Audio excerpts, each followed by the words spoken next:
Thanks, Mark. Hello to everyone who's there. I'm delighted to talk with you. I would like to use my slide deck for you all, and I'm happy to share it with you after. So I'm going to share my screen here and start talking. And then about midway through, in about 15 or 20 minutes, I'm going to pause and have you all do a turn and talk, which also is a little different virtually. Otherwise, I'd love to lurk and listen to what you're talking about, but I still think it's active learning is important even in a conference setting. So let me see if I can get my screen share here. Great. All right. So like Mark said, I'm going to talk a bit about the research that my colleague Jalmita from Harvard and I have been doing over the last decade. And like you said as well, our work does focus on high schools and middle schools to some extent, but we do think that we came away with some learnings that are relevant to the field more broadly, as well as to elementary schools, higher ed, and so on. So I want to start with the bad news, which is well documented and probably well known among all of you, which is that teenagers in particular are disengaged from school on the whole and also under challenged. And obviously those two things have a relationship. And so we have multiple sources of data that tell us that this is true. We have a Gallup poll from a few years ago of nearly 1 million students, which tells us that while 3/4 of all fifth grade students report being fairly engaged in school on a daily basis, it drops to less than a third when you interview 11th graders feel that school has value to them in an authentic way.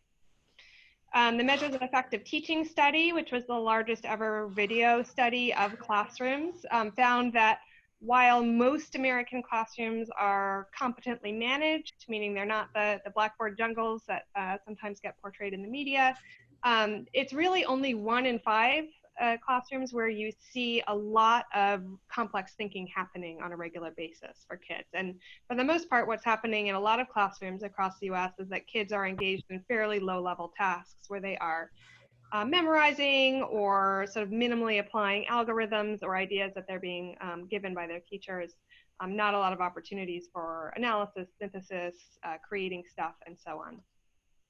And then we know on tests like the PISA and the TIMSS, which are international tests, which ask for quite a lot in terms of complex thinking, that all but the top quartile in terms of socioeconomic status of American students fall behind most other countries when it comes to tasks that require rich thinking. So this is not a particularly rosy picture in terms of what our schools are doing for our students in terms of either engaging them, sort of keeping them interested, or pushing them to think in rich ways. There is also some good news, which any of you who have worked with teenagers know, which is that teenagers are not inherently disengaged from anything. So if you think about some of the folks that we know who are at the front of some of the most recent social movements, many of them are between the ages, say, of 15 and 22. Here are some images that might ring a bell. And in fact, we know that teenagers are extremely engaged and passionate if they see reason to get involved in something. If you have ever tried to win a debate with a teenager, you probably know with certainty that they will dig in with a passion and a zeal that it's hard for many adults to sustain. And so there's some brain science behind that. So we know, for example, that changes to the frontal cortex, which is the part of the brain that's responsible for sort of higher order analytic reasoning, mean that most teenagers are capable of abstract thought by the time they're about 15. That part of the brain is fully mature. And so they are really ready to do some sophisticated thinking. Whether or not they're given opportunities to is a separate question. And we also know that teenagers are really curious. In fact, they're so curious, they're driven very much by curiosity. Sometimes it pushes them to do sort of maladaptive things like, what would happen if I, tried this substance. But we also know that they're genuinely curious about their role in the world, about how power structures work, and so on. And that if we can tap into the curiosity, there's a real pathway to activating the capacities that they have. And so the mismatch is what drove myself and my colleague Jal to do this project. So effectively, we, like many folks, noticed that there's really a problem that our schools are not systematically engaging or supporting teenagers in doing the kind of work and thinking that they are capable of. And so I'm guessing because you're at this conference, you share some of these beliefs that 21st century life is enormously complex, ever more so. It's also enormously uncertain. None of us, for example, know exactly what the future of work will look like, and that uncertainty is a very real part of how we all are sort of navigating the world we live in. And so making decisions in light of that complexity and uncertainty requires a lot of brain power and requires holding a lot of things in your brain all at once. It requires sorting fact from fiction in significant ways. And so the fact that we're not systematically supporting our teenage students in doing that is really problematic in terms of equipping them for the world that they are going to be living in. And so just some examples, think about making decisions about whether and which colleges to attend and what to do with the question of how much debt to take on. Those are not simple questions at all, and our schools are, in a documented way, are underperforming significantly in helping students learn to navigate those questions. What to do about the climate crisis, what kinds of personal decisions and political decisions are going to be best in the best interest of our world. What kind of decisions to make at the voter booth. I think that's particularly salient right now, but in general, we just live in a moment where there is enormous complexity, and where in order to have some handle on how to make sense of what to do, you really need to have a whole bunch of skills and dispositions around sort of sorting through information and figuring out where you stand on things. And so the fact, we really see it as an obligation that our schools are doing that, and we know that they are for the most part not. So this is where I come in. I started my career as a high school English teacher. I worked at a charter school in DC for 4 years.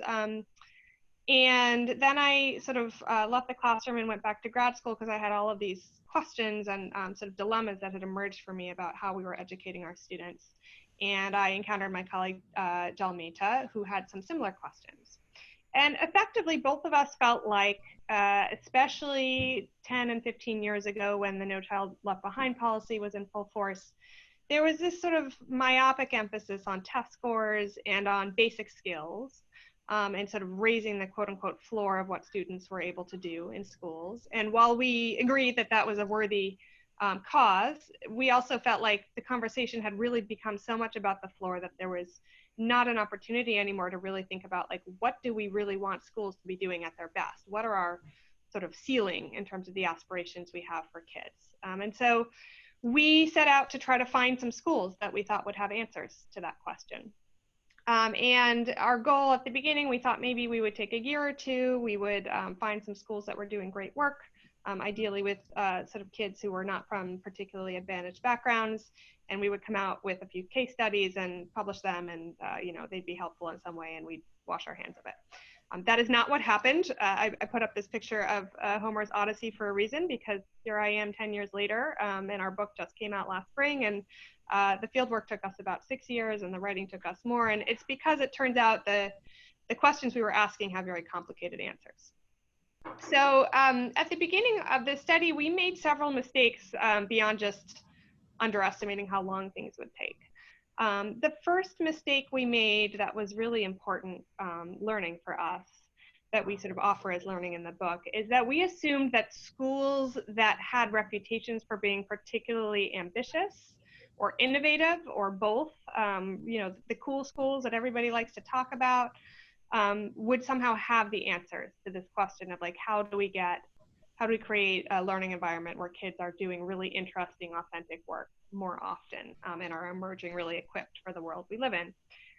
So we asked around, and the first thing we did is we went to a bunch of schools that had such reputations, and we learned a lot from them, and I'm going to circle back to some of that later. But we also were a little bit disheartened, because in those schools, it looked very much like what a lot of schools look like, which is there were pockets in those schools, certain classrooms, where there was really incredible work going on that we had a huge amount to learn from.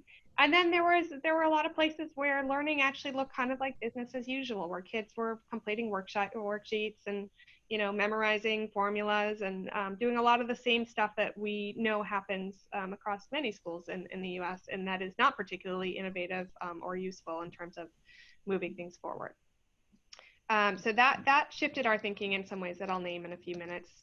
And then the second mistake we made is we assumed that what we were looking for was going to be found mainly, if not entirely, in core academic classes. So we started off by spending most of our time in math and English and science and social studies, and encountered, like I said, these disheartening patterns of disengagement and sort of lack of rich thinking for the most part. But we also started realizing that there was something else going on that we needed to pay attention to. And so what we realized, what we would do is Joel and I would separate the first time we would ever visit a school. I would shadow one student for a day and he would shadow another. So we really got a cross-sectional sense of what was going on.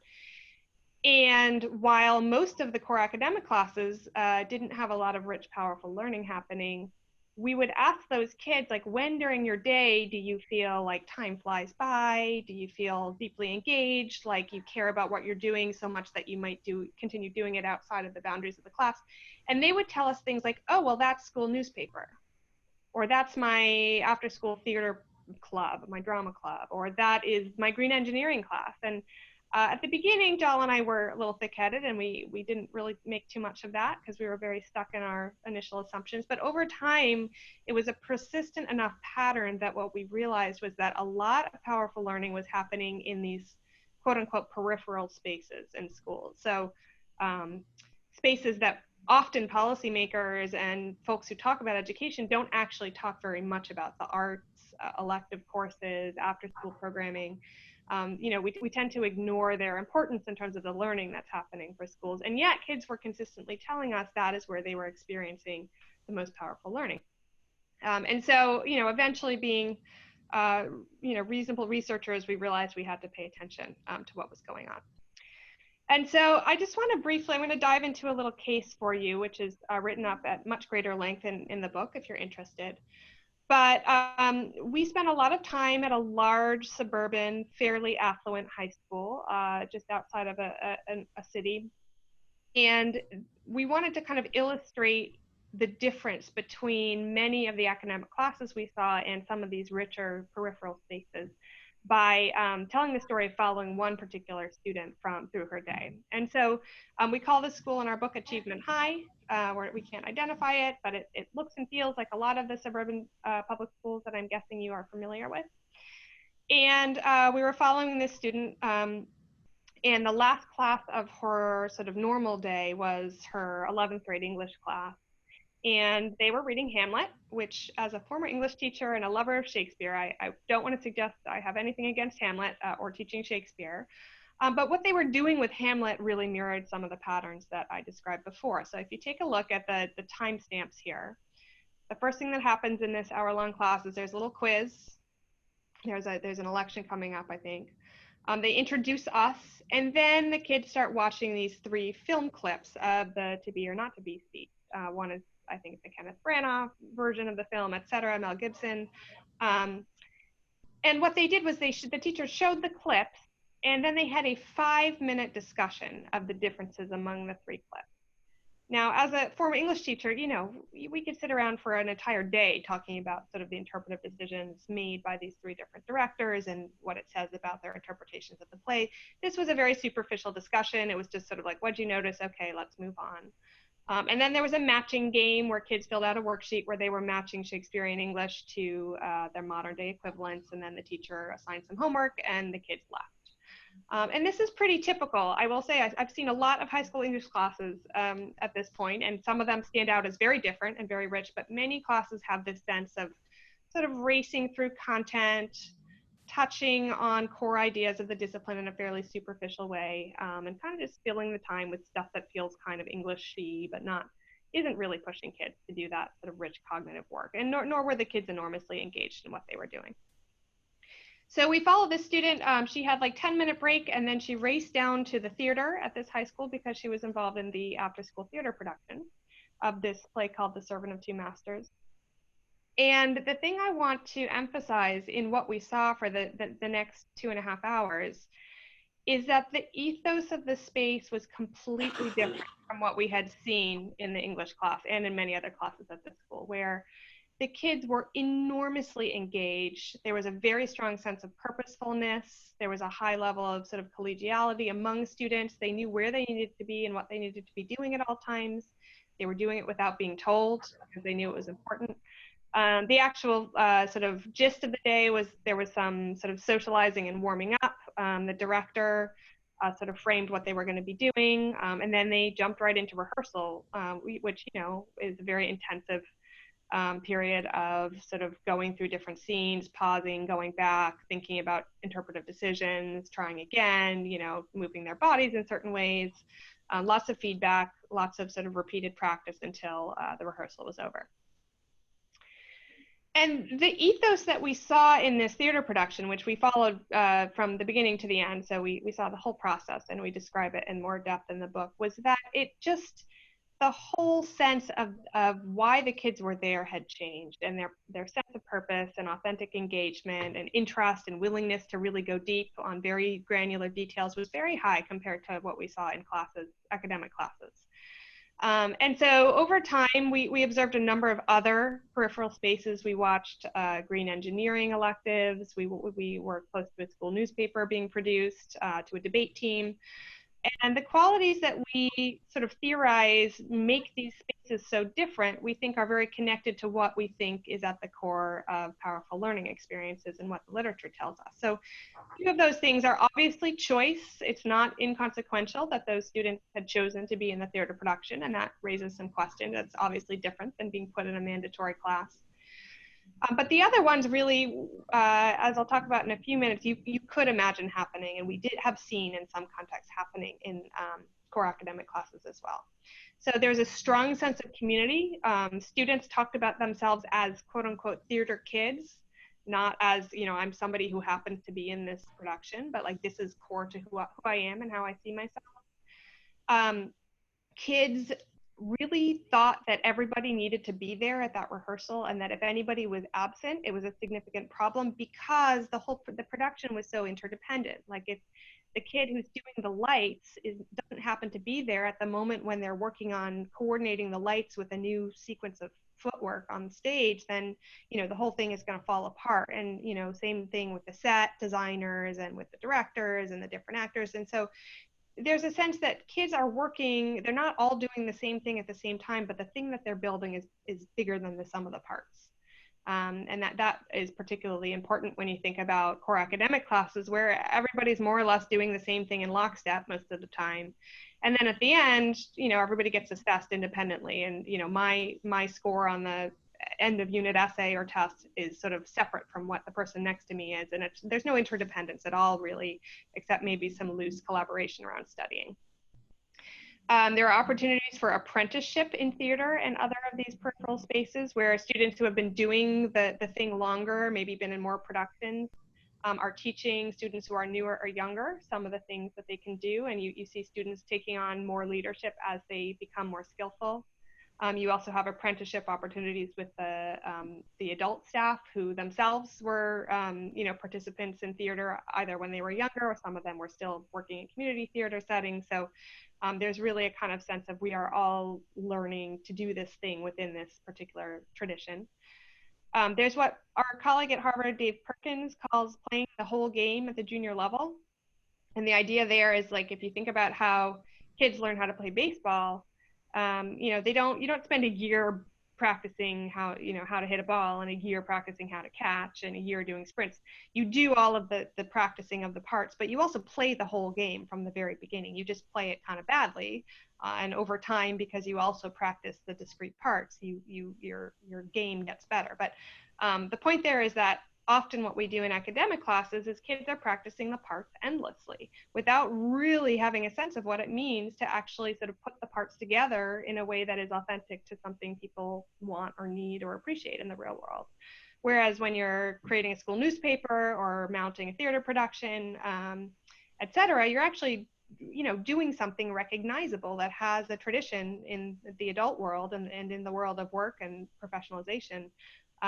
Where you know what it is that people are in theater on Broadway for their careers, or people in fact become journalists creating newspapers together for their careers. Whereas if you're in a high school math class, I would argue that very few students in that math class are likely to know what it looks like to actually be a mathematician professionally. Then obviously there's the element of performance where in cases of these electives and extracurriculars, there's some kind of actual sort of public exhibition of the learning for someone other than your teacher and each other. And then the last piece is very important, which is there's a sense of uncertainty that is, I think, very alluring to kids. Like they don't know when you start working on this, for example, creating a school newspaper edition, you don't actually know exactly how it's going to turn out in the end. There's big question marks, which is actually very interesting because it means students have real agency to make choices. Whereas, you know, literally, if you walk into a high school math class, half the time, the end of unit test has been used over and over and over again in its same form for years. And so there's just a kind of open-endedness there that's interesting and gives kids some real choice. So I just want to do a quick turn and talk so that you all can be slightly active in your learning. I want you to think for a moment about these kind of quote unquote peripheral learning spaces that you have either participated in yourself, or maybe you are a parent to somebody who is participating in one, or you've taught one. I'm thinking about even sports, music, Model UN, newspaper, anything in that genre. And I want you to talk for a moment, turn to a partner, introduce yourself. And I want you to think about these questions. So why were you there? Where did the standards of quality for what you were doing come from? Meaning sort of what was the whole game that you were working toward? How did you receive feedback from whom? And what were you working toward? Was there some kind of performance or exhibition or thing that you were creating through that work? So I'm gonna set my clock for 2 minutes since I can't actually circulate, and then we'll come back together and I'll talk about some more of what Jill and I found.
Well, I am too, and I think there's sometimes I hear that story because sometimes the transformation of sort of being a solo player to being a team player is more profound. I think for all my children. I think we just get so used to being sort of adultified and doing things on your own, and then when you have a transformational experience, it's really All right, so wrap up your conversations in the next like 20 seconds or so.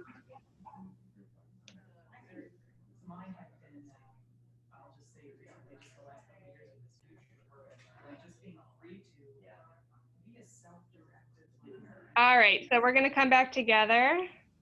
Just the guide me, but just let go. Thank you for, this is the weirdest thing to not be able to circulate and listen and share out, but I'll roll with it. Okay, so ordinarily I would want to hear what you have to say. I think maybe not today, but hopefully you were able to make some connections there between your own experiences, either yourself participating or observing sort of these peripheral learning spaces. So the question Joel and I asked ourselves as we sort of got deeper into this work was what was going on? What would account for the fact that these peripheral spaces were so much more promising as platforms for deep learning than some of the core academic classes that we saw?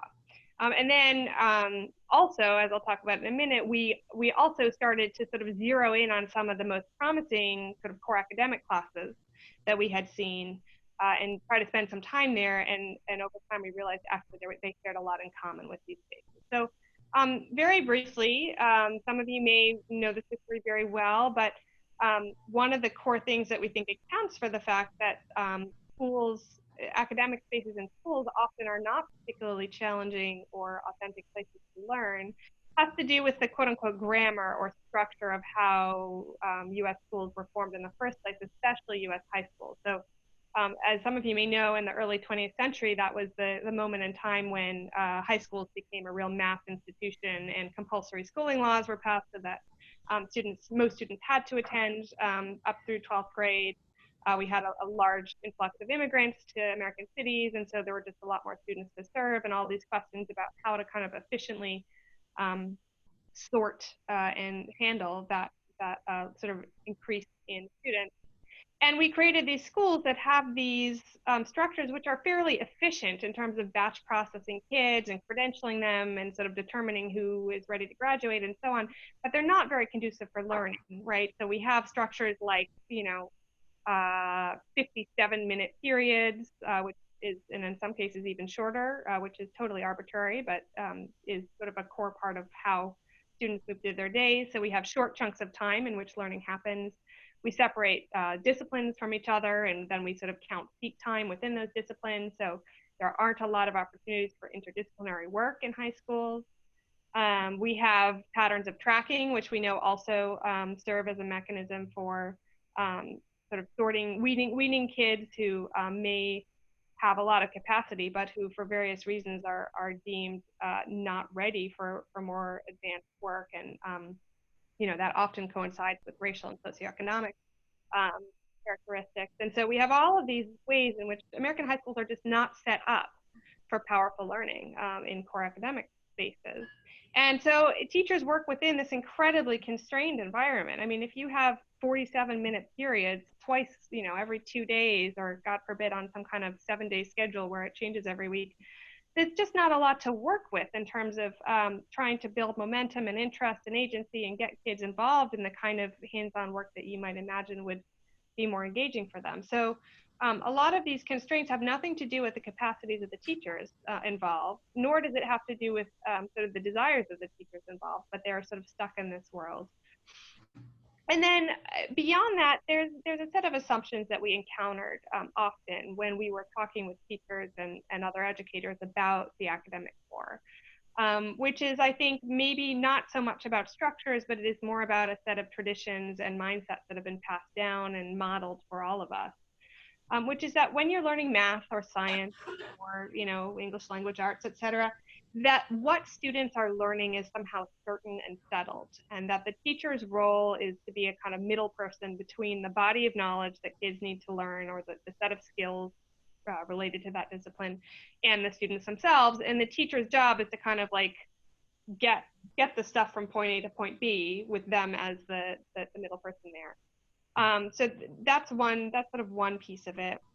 The other assumption is that rich, complex thinking comes after the basics, and that somehow kids need to spend until they've mastered quote unquote the basics, then they aren't ready to do interesting work. And so we often heard teachers say, well, look, my kids are just so behind.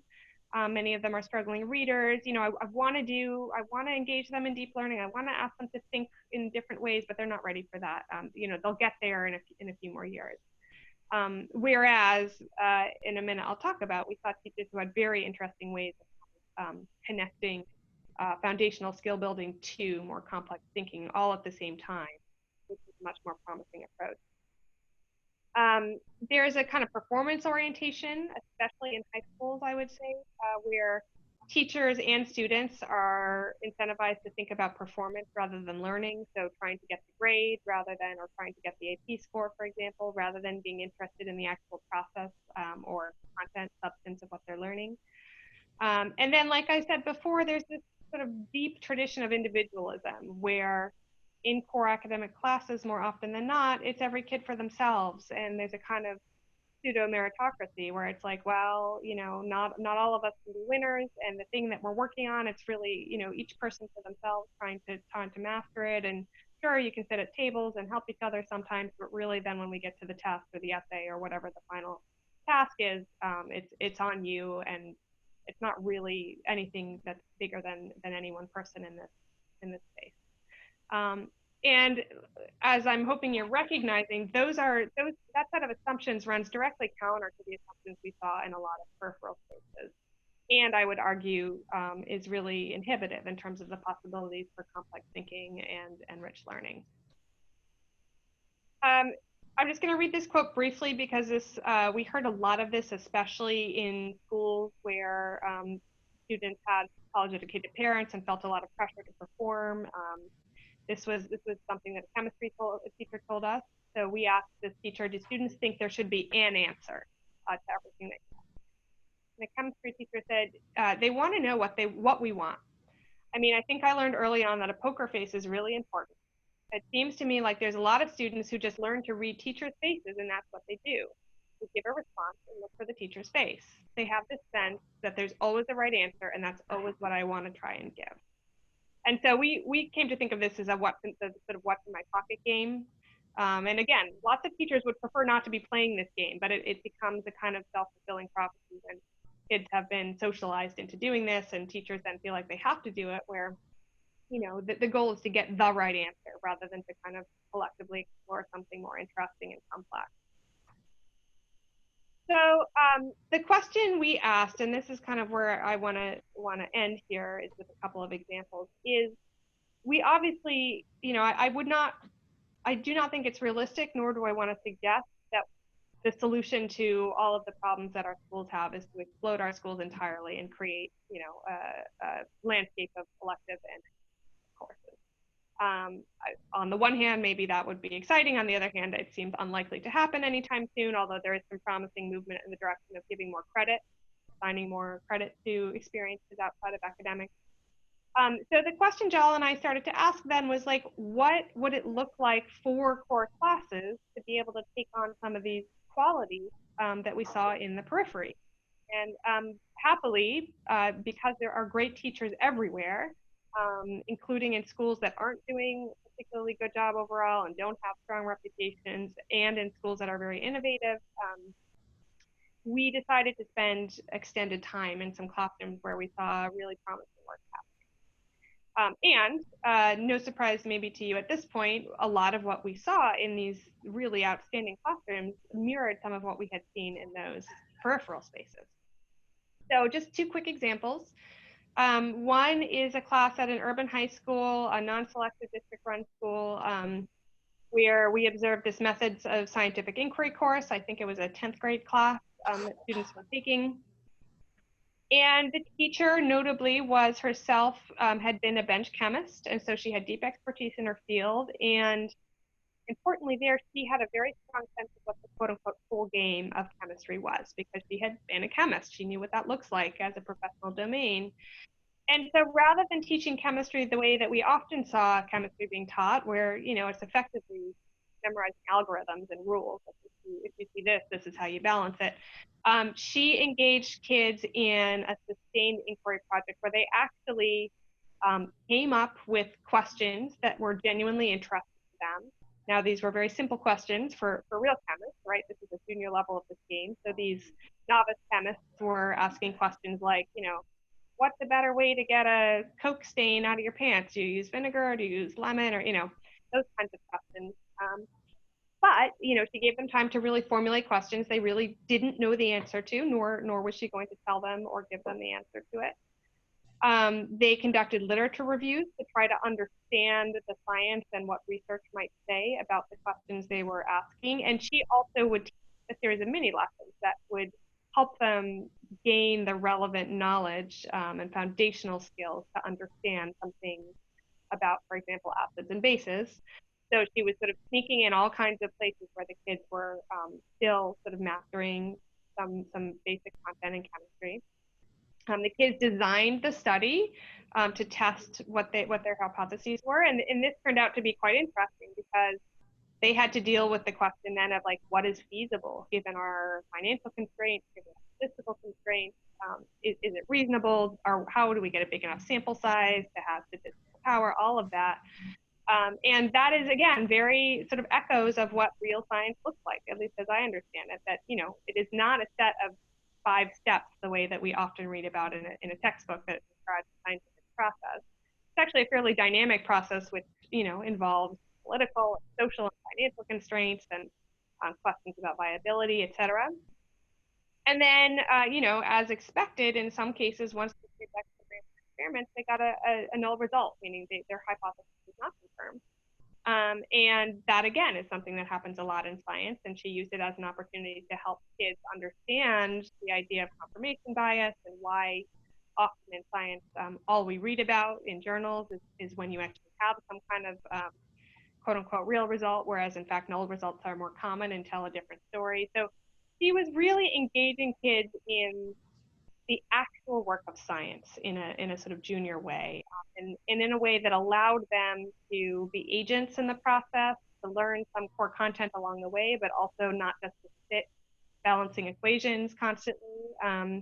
There was real uncertainty. There was real collaboration because kids were working in groups on this. And there was a sense that this mapped onto the way that science happens in the world in a way that gave them a peek into that more than they might have. And that there's more, we write about that case at length in the book if you're interested, but then I want to talk about one more brief case. This is a case from it's not in the book, it's from a set of project-based schools that I currently work at, high-tech high schools in San Diego. And these are schools where that grammar of schooling, where the traditional structures of schooling really have been changed in significant ways. And so, for example, we teach in interdisciplinary teams. So we have, for example, a math and a humanities teacher working together. We have very long block periods so that kids can work on something for, you know, 2, 3, sometimes longer hours when it makes sense. And then we're designing projects with the goal of having an authentic exhibition of learning at the end of every project. So there's some performance or creation or exhibition that kids are working toward that is more than just a unit test or, you know, an essay, although our kids do some of that too as well. And so I want to describe one project here that I think really exemplifies some of these characteristics we've been talking about. It's called the Exonerate Project. And the idea is that the teachers in this project sort of brokered a relationship with the California Innocence Project, which is a group of pro bono lawyers working for on behalf of incarcerated folks who think that they were wrongly incarcerated. And what the kids did in this case is they did a number of things, but the core thing is they became consultants working for the California Innocence Project. Real consultants in the sense that they were not paid, but they were working on real open cases that had not yet been processed by the project. And so the project receives lots more cases than they're able to go through with efficiency. And so the first thing that they did is these 11th graders met with real exonerees. They went to the California Innocence Project, which is hosted at the Western School of Law, and talked with the lawyers about what their days look like and what they do. They then spent, as a whole class, a lot of time with this training case, which is a case that had in fact been processed by the Innocence Project earlier, although they didn't know the outcome, learning how to navigate legalese and legal documentation, and working together to look through this case file to make a determination about whether or not they thought that this case should get reopened. So they had sort of the support and scaffolding of working on one case as a whole class. They read Brian Stevenson's memoir, Just Mercy. So there's a lot of reading and literacy content there connected to big ideas around criminal justice reform. Then, as kind of the core of this project, the kids then were put into small groups of 3, and they were given open pending cases that the Innocence Project had not yet taken a look at, but that were on file with them. And each group had several weeks to go through all of the documentation, which in some cases was hundreds of pages of legal documents, and eventually come to an evidence-based determination about whether or not they thought that the Innocence Project should reopen this case and spend time on it. And they presented their findings and their recommendations to the Innocence Project lawyers at the Western School of Law, so that their exhibition of learning was in an authentic space with a real purpose. And at the end of the unit, they also wrote a final argumentative essay because, it's a humanities classroom. They wanted to do some work on writing, in which they tackled the question of, is the US justice system just? And they used a lot of evidence from the cases that they had been closest to during the project to mount an argument there. One quote real quick from one of the students in this project. He articulated that he found this to be complex and challenging and also authentic in ways he had rarely experienced in his previous school, which was a traditional school. And what he said, why do I feel like we need to do well in this project? Because we're just part of something so big. It's like we're holding somebody's life in our. And so he and a lot of students really felt this authentic sense of agency and ownership and responsibility, really, because they were being asked to do real work, which matches on to work that is actually done by professionals in the real world. They were being given real responsibility, although obviously also given lots of support to fulfill those responsibilities. And so I think there were a lot of dimensions, and to the point earlier, it's deeply collaborative. It's not about, I did a better job than you. It's about our group did a thorough job with this case to make a recommendation that feels we can live with, sort of morally speaking. So just to wrap up, I would say I could go through more cases, and if you are interested, you could read our book for more examples of classroom teaching that we think really exemplifies environments where kids are learning deeply, thinking in complex ways. But I would say there's a few lessons to be learned for our schools if we want to have deeper learning happening more of the time, especially in core academic spaces. One is to connect schools more fully to the world of professional work in particular. And like I said, to really help kids understand the quote unquote whole game of the disciplines or domains that they're working in, so that they have a sense of what it is that it would mean to use this work in the real world. That is more than like, telling a story problem in math that happens to have real names in it. That's a difference in really understanding how math can be authentically used in the working world.